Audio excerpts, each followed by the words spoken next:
Okay, in previous lecture we discussed about methods of agriculture practice. Today we talk about new topic which is increasing crop produce. How we increase the fertility of crop, how we increase the output of agriculture, how we increase the yielding of crops. Let us see. There is a method by which we increase class 8 chapter 1.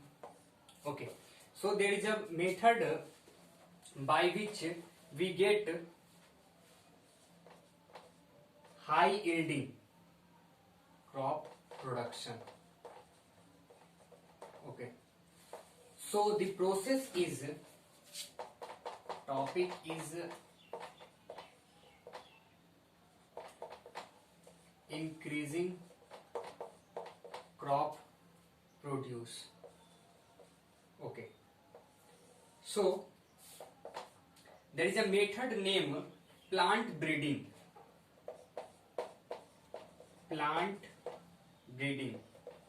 Okay, so first I will tell you, breeding means producing offspring.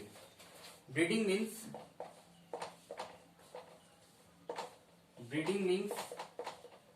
producing their offspring. What is offspring? So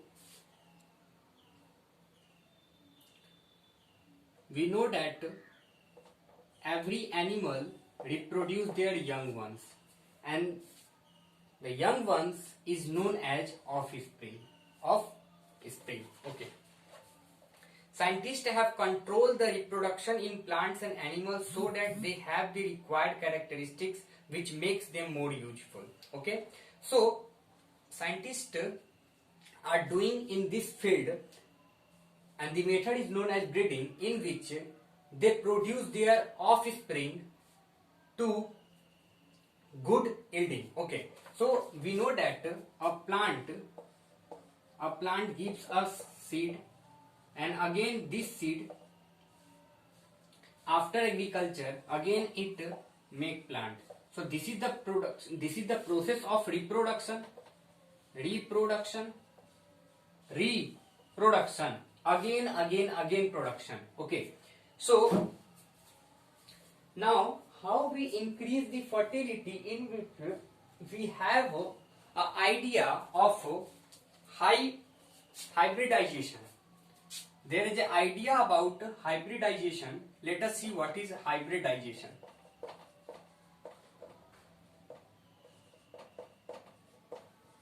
Okay, so hybridization is a technique used for developing new varieties, of crops by cross breeding two different varieties. So we know that there are variety of dogs. Let us, for example, dog. We know that Libra, Falana, Chilana, Dhinkana, there are so many varieties of dogs. When one variety of dog crossed by other variety of dog, then the result young ones is hybrid dog having some specific, some other characteristics from these two variety. Similarly, when we talk about in plant, when we take two variety of rice, variety 1 and variety 2, after crossing them, we reproduce new variety V3, and this is known as hybrid. Rice. Okay, and when this hybrid seed of rice are used in agriculture, it gives us more output, more yielding. Okay, so basically hybridization is a process, hybridization is a technique in which we develop new varieties like V3. We develop new varieties, okay, of crops by cross breeding of two variety of crops. Okay, Suppose scientists want to develop a new crop having some desired characteristics, for example, high yielding and resistance to disease. Okay, if scientists want to develop such type of seeds having free from germs, having free from disease, and gives a high yielding, it gives a high output, then what should he do? Crossbreeding between the two varieties is done in order to develop one variety which has both desired characteristics, and to prevent self-fertilization, another of one variety of the plant are removed by process are known as emasculation.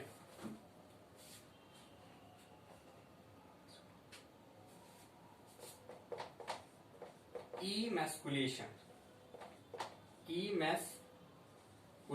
Okay. So emasculation is also a process to removing the first variety of seeds. I repeat, to prevent self-fertilization. Self-fertilization means every seeds having capability to reproduce their young ones. To overcome their self-fertility, the another one variety of plants are removed. Okay, and the process of removing such type of plants are known as emasculation. Okay, now we talk about the process is repeated for several generations and to get desired characters in seeds, and the seed is called a stock of new varieties. Okay, here table 1.4 is given. We have to focus on it. Food grains, rice and wheats are there, and the production in million tons are given. Year by year, the production of these rice and wheat get increased due to using of high yielding seeds, using of this technique which is hybridization. Okay. Once this is achieved, scientists may try to develop another useful characteristics. Okay, characteristics like greater resistance to pests, producing plants. Hybrid can long process. Okay, now there is a revolution. I was told you the green revolution of 1960s and 1970s in India was about by improving high yielding varieties of wheat from Mexico. So Indira Gandhi is our prime minister nowadays, and he import high yielding wheat seeds from Mexico. Besides giving high yield, the plants were smaller and stronger, had better response to fertilizer. However, these varieties require more water and fertilizer and so required frequent weedings. Okay, the effect of green revolution on production of food grain is clearly seen in table 1.4. How year by year after 1960s, after 1970s, the production of wheat and rice will increase. Okay, now the next topic is nitrogen cycle. Let us see what is nitrogen cycle.